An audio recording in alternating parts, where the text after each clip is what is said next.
और देखो भगवान की भक्ति करने लगा। उसने हाथी पर नगाड़ा रख करके पूरे राज्य में घोषणा करवा दी कि भाई मेरे राज्य में 8 वर्ष से अधिक और 80 वर्ष तक का हर व्यक्ति, चाहे वो स्त्री हो पुरुष हो, वैशाख के धर्म को करेगा। मेष के सूर्य में गंगा जी में स्नान करेगा और नहीं करेगा तो मेरे द्वारा दंड का भागी होगा, मारा जाएगा, बांध लिया जाएगा। अब मेरा पिता हो या पुत्र, स्त्री हो या भाई, कोई भी क्यों ना हो, यदि वैशाख में कहे गए धर्मों को वो नहीं करेगा तो मेरे द्वारा चोर की भांति उसको पकड़ा जाएगा। इस प्रकार पूरे नगर में राजा ने घोषणा करवा दी। सभी लोग अब वैशाख के धर्म करने लगे। आज कहते हैं 5-5 गांव में एक अधिकारी बिठा दिए, जो देखेंगे लोग वैशाख के धर्म का पालन कर रहे हैं या नहीं। घुड़सवार नियुक्त कर दिए।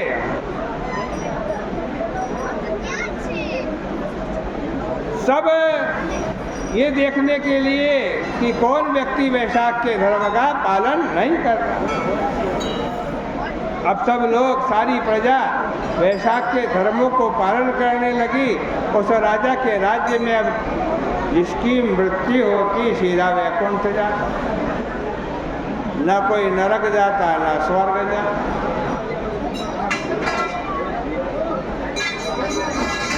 उधर यमराज ने देखा यहाँ पर कोई नहीं आ रहा,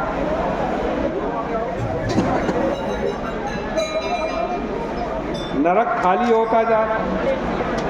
यहाँ तक कि जो लोग वैशाख के धर्मों का पालन करते, उनकी 100 पीढ़ी जो नरक में पड़ी हुई है, वो भी नरक छोड़ करके स्वर्ग में चली जाती, वैकुंठ में चली जाती।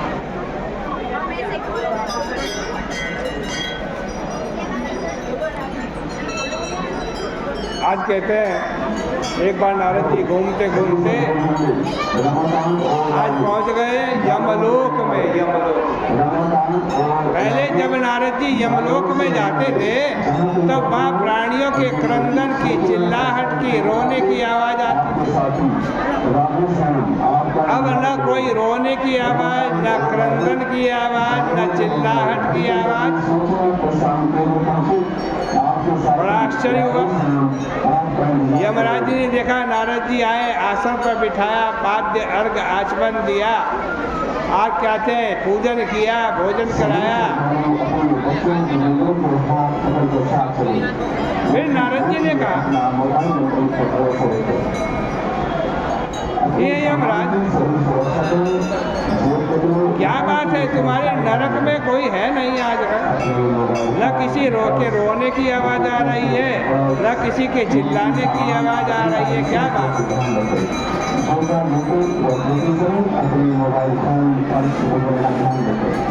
यमराज रोने लगे, कहने लगे महाराज, पृथ्वी पर इस समय जो राजा है ना, वह पुराण पुरुषोत्तम भगवान विष्णु का अत्यंत भक्त है।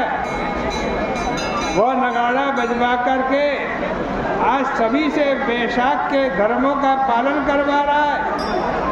उसके राज्य में सभी लोग वैशाख धर्म का पालन करते हैं। दंड के भय से कोई उसके आज्ञा का उल्लंघन नहीं करता। और महाराज वैशाख धर्म पालन करने से सब विष्णु लोक चले जाते हैं। उसी ने मेरा मार्ग समाप्त कर दिया। उसने नरक एवं देवताओं के स्वर्ग को भी शून्य बना दिया। स्वर्ग नरक दोनों शून्य हो गए हैं। मेरे लेखक चित्रगुप्त के पास भी अब लिखने के लिए कुछ नहीं बचा।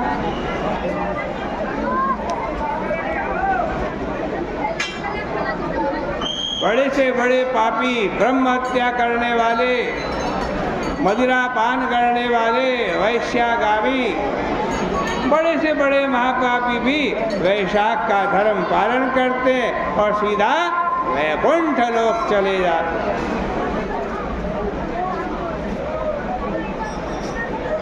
मैं तो यमराज केवल लकड़ी का यमराज हो गया, काष्ठ का।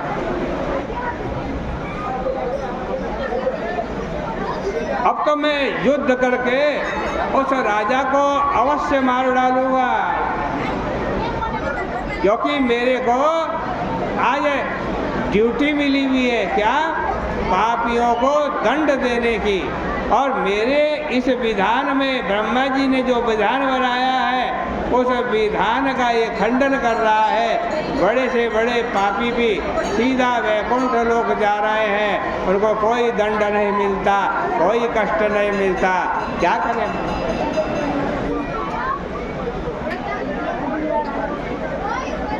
आज नारद जी ये सब बताकर जब चले गए, उसने बहुत बड़ी अपनी सेना इकट्ठी की, सुसज्जित की। उसकी सैनिक कौन कौन है देखो, सुनो। मृत्यु, काल, रोग। आज कहते हैं ये सब आज उसके सैनिक हैं। सबके सब ढाल तलवार लेकर के जाकर के कीर्तिमान की नगरी को घेर लिया। भयंकर युद्ध होने लगा।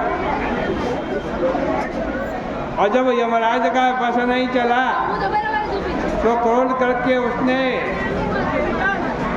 आज ब्रह्मास्त्र अभिमंत्रित करके राजा पर छोड़ा। उस समय देखने वालों के हृदय में हाहाकार हो गया। तब भगवान विष्णु ने अपने भक्त की रक्षा के लिए अपना सुदर्शन चक्र फेंक दिया। प्रभु के द्वारा भेजा गया वह चक्र तुरंत उस संग्राम भूमि में आया। यम दंड से युद्ध करके तथा ब्रह्मास्त्र को हटाकर वह अद्भुत चक्र अब यमराज को मारना प्रारंभ किया। लेकिन उसी समय कीर्तिमान ने भगवान से प्रार्थना की और उस चक्र की भी स्तुति की और कहा, हे सहस्त्रसार, तुम्हें नमस्कार है। तुम भगवान विष्णु के कर कमलों के चक्र हो, आभूषण हो। समस्त लोगों की रक्षा के लिए पूर्व काल में विष्णु भगवान ने तुम्हें धारण किया। तुम जैसे महाबली विष्णु भक्त से प्रार्थना करता हूँ, भिक्षा मांगता हूँ, यमराज की रक्षा करो, यमराज को मत मारो,